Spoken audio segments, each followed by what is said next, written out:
When it comes to your elevator pitch, if you're not on fire, you will lose to someone who is. Let's talk a little bit about the elevator pitch and how you can increase your strike rate, shorten sales cycle time, and increase your average order value.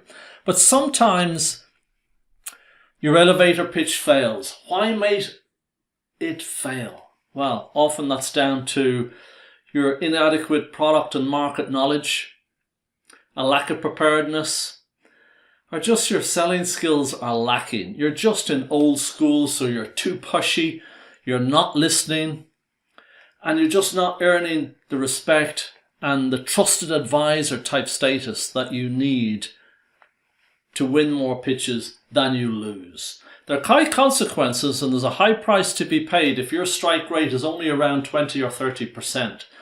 What does it cost you? Well, if it's that low, there's a huge cost in terms of time and effort and money. It's also not great for the ego. It's a constant worry and your credibility begins to head south. So there's a lot riding on your pitch. So a good place to start is to be conscious about who is in the room. Typically, whether it's 4 people or 12 people, they have distinct roles and responsibilities. And the first one, of course, is what I call the treasurer. And they're the people that might just have a ledger for a heart and know the cost of everything and the value of nothing.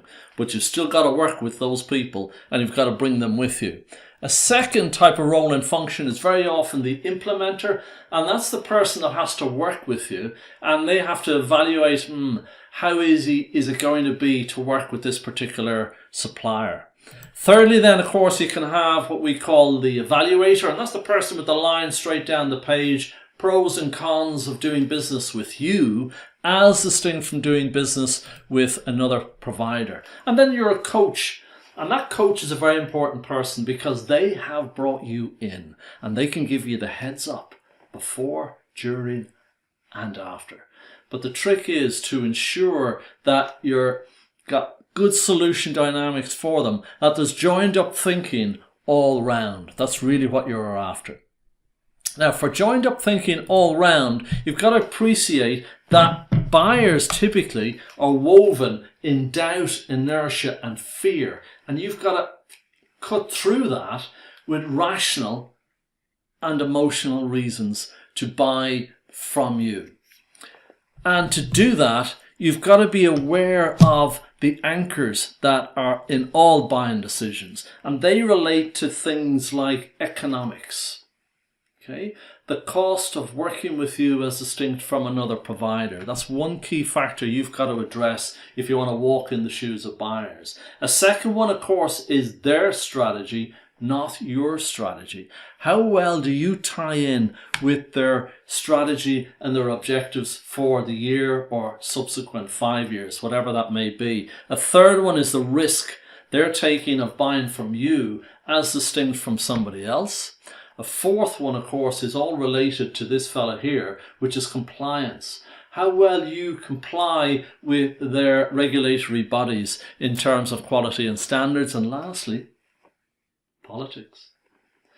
How can you maneuver within that restraint or constraint? And buyers have teams now that are very conscious of cozy relationships between providers and buyers. And some of them are using pitch doctors, particularly in the world of advertising. They use them quite a lot. So you've got to work with all of those factors to ensure that you've got every chance of increasing your strike rate. And to get over those burning issues, you've got to be really thinking in what I would say smart school now as distinct from old school. So what we're talking about here is your role, goals, strategy has got to get away from being just a supplier and all about winning the sale and account management.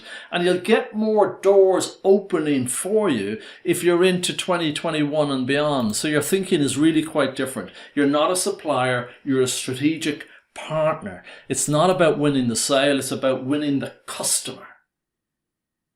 It's not about closing the next deal. It's about helping the customer succeed and achieve their goals and objectives for the year. It's about account development as distinct from account management, and you're more of a farmer than a hunter. Winning new business, of course, is always important, but the smart players ensure that they grow the existing business as much as they possibly can, so that they become a kind of an advocate with the supplier, and they're given referrals, and the supplier and buyer have just a great working relationship, and they come back time and time again. And that's really where you need to get to, which means your model of selling probably needs to be turned on its head. It's got to go from really spending time in this particular approach, where most of your time is spent on the gift of the gab and some fancy footwork. The lion's share of time is in that space, and the last piece of time about building rapport. Shift all that on its head, folks, and look at it this way. So 40% of your time is spent on building rapport. Put the buyer in the driving seat. Now, that might come naturally to you, or you might need to work on it.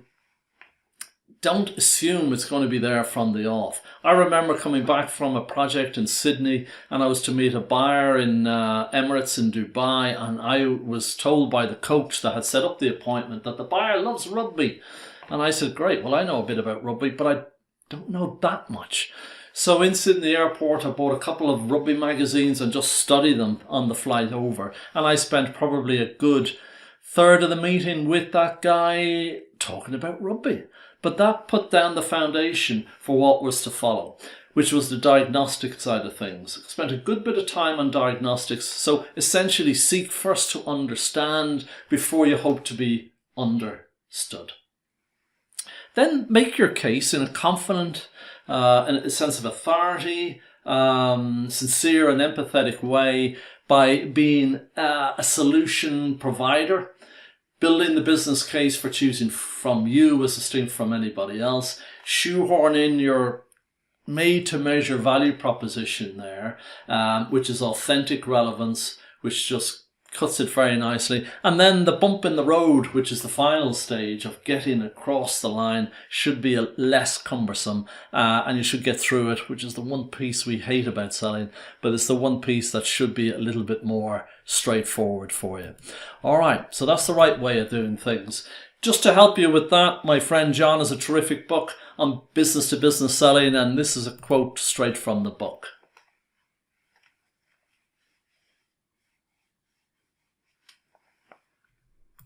Okay, what is at your center of gravity in terms of putting your message across and making your case is a robust value proposition. Why choose from you as distinct from anybody else? And that really develops from the inside out. So what you've got essentially are clarity around a molded feature, benefit, and proof points, all captured very nicely in a wheel, perhaps as an illustration or graphic relevance of this. And your features is what it is, your benefits is what it does. Features are statements of fact, benefits are statements of value. So we provide blended learning, and the benefit for you there is it's very effective because it's a hybrid of whatever. Yeah, and don't just take our word for it. This is what a previous client in the same business of yours thought of us when we came across and we delivered a similar program for them. So independently validated feature benefits are key. It just silences the cynics. So develop your value proposition or your value wheel, and that helps you sell outside of price, which is all very, very important. And your VP is the minimum expected from the buyer. Otherwise, you're just giving them too many choices, too many options. Okay, so in a nutshell, folks, here's 5 key takeaways to ensure your strike rate has a higher probability of going north rather than south. First of all, get your buyers to fully engage at all stages. Help the buyer to buy. Buyers love to buy, but they hate to be sold to. Number 2, Speak the language of the 2021 buyer. And the language is addressing all of those particular factors we mentioned earlier on: strategy, risk, compliance, and so forth. Number 3, of course, is become an expert or a trusted advisor. They come to you with all types of issues that they want your angle on, and that really puts you in a very, very strong position. Fourthly, as well, then be sure that your VP is robust. And be absolutely crystal on it, how it's tailored and molded as a solution to their particular problems, issues, and needs. And then lastly, it's about serving and not selling. Develop accounts and not just manage them. 2 in every 5 employees say their employer is unclear in terms of the value proposition. Scary.